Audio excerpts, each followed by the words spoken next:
वचन में जाने से पहले हम एक बात सीखेंगे, समझेंगे कि क्या आज हम कुछ हमारी प्यारी चीज़ हो या हमारे पास एक है, फेवरेट है हमारी, उसको अगर कोई मांगता है तो क्या हम उसे दे सकते हैं?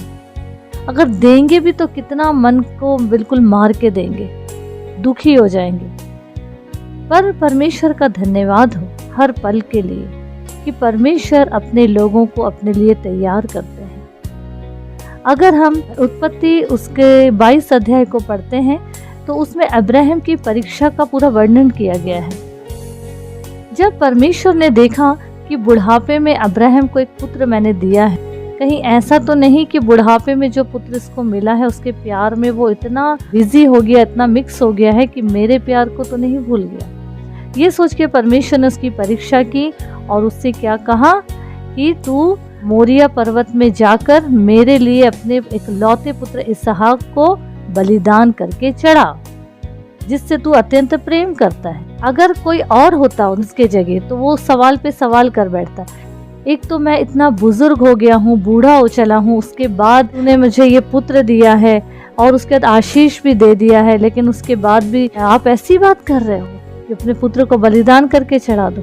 इससे अच्छा तो नहीं देते तो ठीक। लेकिन उसने कुछ नहीं बोला, गधा लिया, उसमें अपनी लकड़ी रखे, एक दो सेवकों को साथ लेकर इसहाक को लेके चलने लगे। चलते चलते रास्ते में इसहाक ने पूछा, बलि के लिए भेड़ कहाँ है?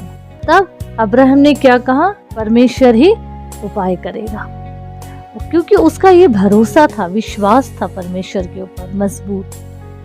जब वो लोग जाने लगे, जाते जाते जब वो पर्वत पे पहुंचा और वहां पे उसने अपना पूरी तैयारी किया, उसके ऊपर अपने बच्चे का हाथ पैर बांध के लेटा दिया इसहाक को। तब तक इसहाक के बंध जाने तक, उसके ऊपर छुरी चलाने तक अब्राहम वफादार रहा परमेश्वर के प्रति।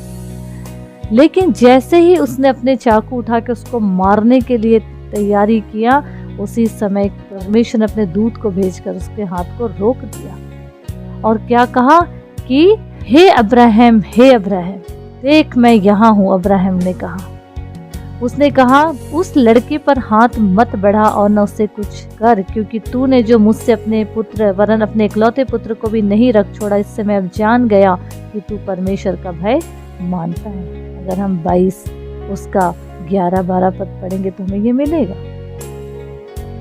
और तुरंत अब्राहम से क्या कहा उसने कि देख झाड़ी में वो मेढ़ा फंसा हुआ है, और उसने फिर उस मेढ़े को निकाल के उसका बलिदान चढ़ाया। परमेश्वर ने उसे ग्रहण किया, उसने अपने बच्चे के हाथ पैर खोले।